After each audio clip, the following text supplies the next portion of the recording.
को देना है। नितिन भाई इशारा कर रहे थे, हो सकता है शीश महल बन रहा था, खुदाई में कुछ मिल गया हो। क्या कह सकते हैं, जनता स्पष्टीकरण चाहती है और बेसिक सैलरी से कम कैसे, क्योंकि मेरा तो अकाउंट बहुत वीक है। प्रवीण जी कह रहे हैं कि इतना और पूछ लीजिए कि बेसिक सैलरी से जो रिटर्न है आपकी वो इतनी कम क्यों होती थी। वो तो इनके चार्टर्ड अकाउंटेंट होंगे समझाएंगे। तो इसका स्पष्टीकरण श्रीमान अरविंद केजरीवाल बताएं। धन्यवाद। वो 4,30,000 या 4,50,000 के आसपास है दिल्ली में। ये तो भाई साहब बहुत कम दिखा रहे हैं, कम से कम दिल्ली का ही मान रख लेते। इनकम टैक्स के ऑफिस में गड़बड़ नहीं होती, गड़बड़ देने वाले की और करने वाले की नियत में होती है। इसलिए तो हम सवाल पूछ रहे हैं, हमें नहीं पता क्या है, जांच हो जाए पता चल जाएगा। सर एक और अंगूर खट्टे कम से कम कांग्रेस कम से कम इतना सोच ले कि उसको करना क्या है। वो अपने राजा बाबू के चक्कर में जहां उनका सत्यानाश हो रहा है। दिल्ली में भी, दिल्ली में कांग्रेस 15 साल शासन में रही है, उसके बावजूद आज कांग्रेस को अरविंद केजरीवाल जैसे भ्रष्टाचारी की बी टीम बन के काम करना पड़ा। तो आप समझ सकते कांग्रेस के स्तर क्या है। हम सवाल पूछ रहे हैं, दिल्ली में सड़क पर पार्क में बच्चे डूब के मर जाते हैं, उस पर जवाब दो, तुम नहीं बोलते। दिल्ली में लोग गंदा पानी पीने से मर गए, तुम जवाब नहीं देते। लोग सड़कों पे गड्ढों के कारण मर जाते हैं, तुम जवाब नहीं देते। लोगों को पीने का पानी नहीं मिलता, तुम जवाब नहीं देते। तुम सरकारी अस्पतालों में नकली दवाइयां देते हो, बेचते हो, पकड़े जाते हो, तुम उसका जवाब नहीं देते। मोहल्ला क्लिनिक में फर्जी टेस्ट करते हो, तुम उसका जवाब नहीं देते। शिक्षा में स्कूलों की बनाने के नाम पे तुम घोटाला करते हो, उसका जवाब नहीं देते। महिला सुरक्षा के नाम पे पैनिक बटन घोटाला करते हो, तुम जवाब नहीं देते।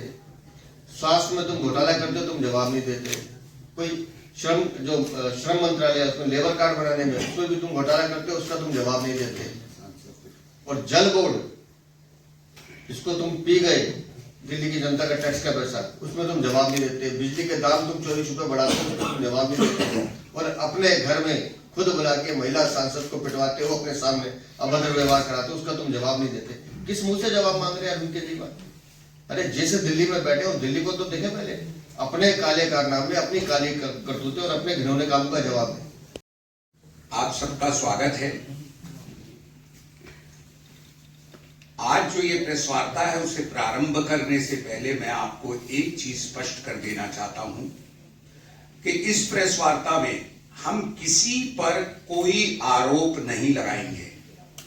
हम केवल एक व्यक्ति से कुछ स्पष्टीकरण चाहते हैं, वो भी इसलिए कि आज सुबह से जब से दिल्ली के अखबार सामने आए तो हर व्यक्ति के मन में बड़ी जिज्ञासा है एक प्रश्न को का उत्तर जानने की, जो हमारे अध्यक्ष श्री वीरेंद्र सचदेवा जी अभी आपके समक्ष रखेंगे, आपके माध्यम से अरविंद केजरीवाल जी के समक्ष रखेंगे।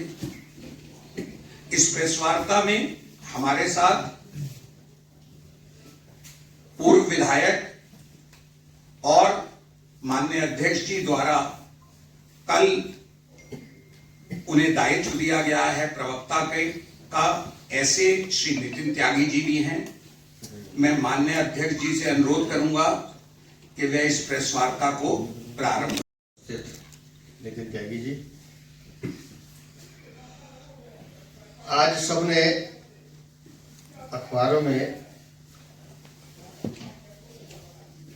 अरविंद बाबू के नामांकन की खबर पड़ी।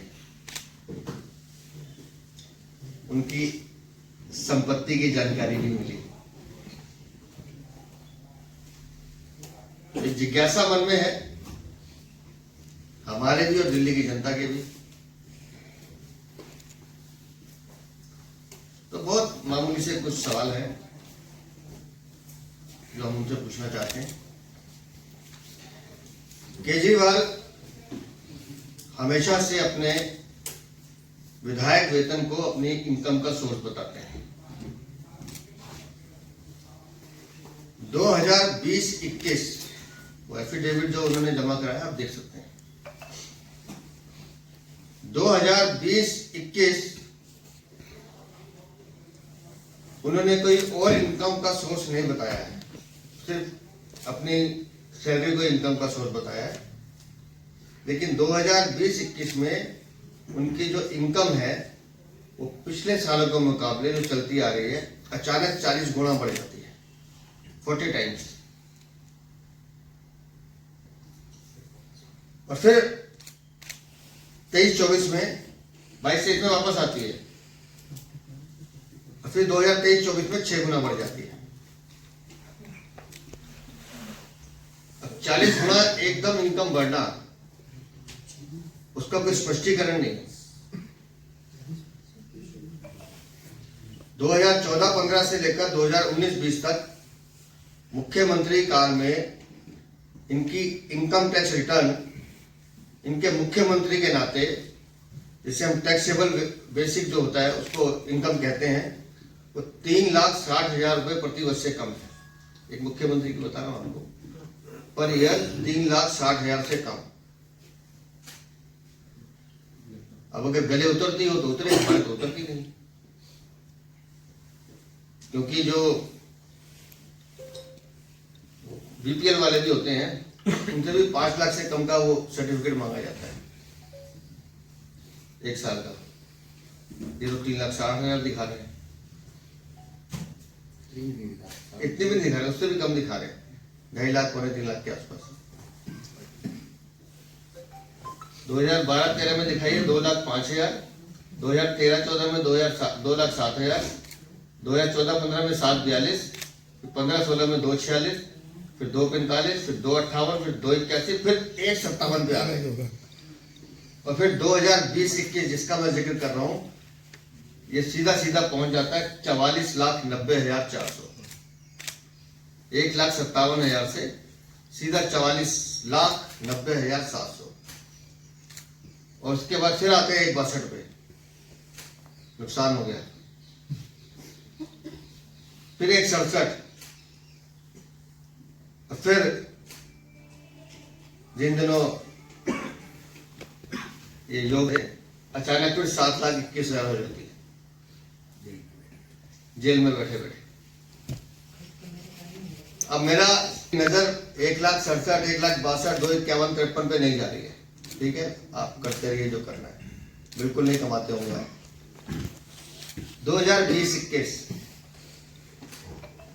44 गुना कैसे बढ़ गई? 44,90,040। 2020-21 वो है जब हम दिल्ली की जनता अपने अपने घरों में कोविड में छुप के बैठे थे, एक एक दाने के लिए मोहताज थे। कोई काम नहीं चल रहा था, किसी की इनकम नहीं हो रही थी, स्कूल की फीस देना बंद हो गया था, लोगों को खाने के लाले पड़े हुए थे। उस समय इनकी इनकम बढ़ रही थी। तो हम बार बार जो कहते हैं कि कोविड में आपने स्वास्थ्य सेवाओं के नाम पे भी घोटाला किया, और दूसरा उस समय आप और आपके शराब मंत्री मिलकर कोविड में शराब की नीति भी बना रहे थे। तो ये वो किकबैक था क्या जो एडवांस लिया जा रहा था? 2020-21 में 44 गुना इनकम का सोर्स बनने का रीजन क्या है? अरविंद केजरीवाल बताए। बहुत कुछ नहीं पूछना, बस इतना ही पूछना है, लंबी चौड़ी प्रेस कॉन्फ्रेंस नहीं, इतनी सी बात। आप बीपीएल से भी नीचे रहिए, हमें कोई परेशानी नहीं। लेकिन 2020-21 एक बार नहीं, बार बार पूछेंगे। गले तो उतारने की कोशिश की है पूरी दिल्ली वालों को। तब मैं तो सवाल पूछ रहा हूं और बड़े विनम्रता से अरविंद बाबू कह के पूछ रहा हूं, बताइए 1,57,000 पिछले साल आपकी टैक्स रिटर्न थी, आप सीधा 44,90,000 पे कैसे पहुंचे? वो भी तब जब कोविड में सब काम बंद थे, सिर्फ 2 ही काम चालू थे, नकली हॉस्पिटल बनाकर सरकारी अनुदान लेना, या फिर घर में शराब मंत्री के साथ बैठकर शराब की नीति बनाना और उन ठेकेदारों को एंटरटेन करना जो आपसे शराब की नीति बनवा रहे थे।